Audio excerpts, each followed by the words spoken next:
అలసిన వానికి ఊరడించు మాటలు. సహోదరుడు భక్తసింగ్ గారి పరిచర్య నుండి సేకరించిన అనుదిన ధ్యానములు.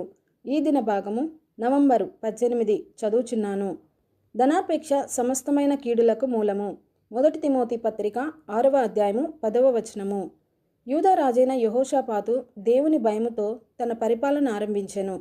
యెహోషాపాతు దావీదు రాజు వలె నీతి మార్గములలో నడుచుకొనవలనని ఆశించిన మంచి రాజు.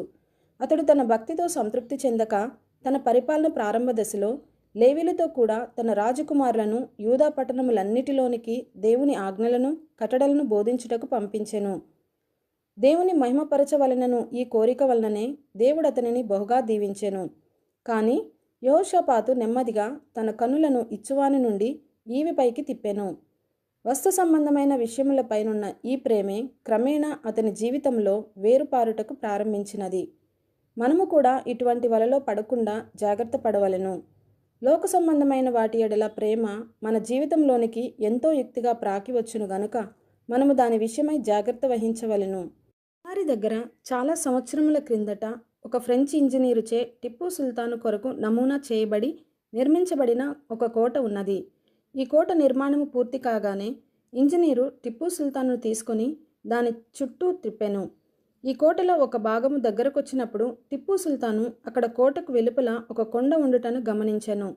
అతడు ఈ ఇంజనీరును గద్దించి అతనితో ఇట్లనెను, ఓ బుద్ధిహీనుడైన ఇంజనీరు, ఆ కొండను కోటకు వెలుపల ఎందుకు వదిలిపెట్టితివి?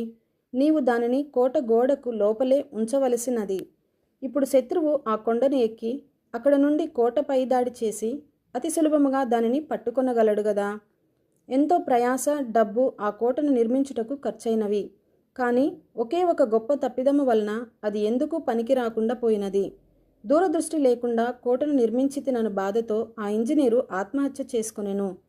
కొన్ని సంవత్సరముల తర్వాత ఆ కొండపై నుండియే బ్రిటిషు బలగాలు ప్రవేశించి కోటను పట్టుకొనినవి. మన ఆత్మల శత్రువు కూడా మన జీవితములలో బలహీన భాగము కొరకు కనిపెట్టుచూ ఉన్నాడు. అక్కడ నుండి మనలోనికి ప్రవేశించి మనలను నాశనము చేయవలననుకొనుచున్నాడు. యెహోషాపాతు తన ఐశ్వర్యమును వృద్ధి చేసుకొనుటకు ఎక్కువ వ్యాపారము చేయవలనని శోధింపబడెను. ధనాశ అతనిలో ఉన్న బలహీనతగా తెలియచున్నది. దాని ద్వారా శత్రువు అతని జీవితంలోనికి ప్రవేశించెను. అదే బలహీనతను ఈ దినములలో మనము చాలామంది విశ్వాసులలోనూ బోధకులలోనూ చూచున్నాము. దేవుడు వారికేమి ఇచ్చెనో దానితో వారు తృప్తి చెందక కొంత అదనపు వ్యాపారము చేయుట ద్వారా తమ సంపాదనను పెంచుకొనవలెనను కొందరు. వారు తాము పొందబోవు ఆదాయము కొరకు నవంబరు, డిసెంబరు మాసములలో క్యాలెండర్లను అమ్ముచు చాలా పని కలిగి ఉందురు. వారు దానంతటిని ప్రభువు కొరకు చేయుచున్నామని చెప్పుదురు. కానీ తమ హృదయములలో ఆ డబ్బు కొరకే పరిగెత్తుచున్నట్లు వారికి తెలియను. ధనాపేక్ష ఎంతోమంది దిగజారిపోవుటకు కారణమగును. ముగింపు మాటలు. నేటి దిన వాక్యం ద్వారా ప్రభు మనలను ఆత్మీయంగా నడిపించి సహాయపడి సమృద్ధిగా ఆశీర్వదించును గాక. ఆమెన్.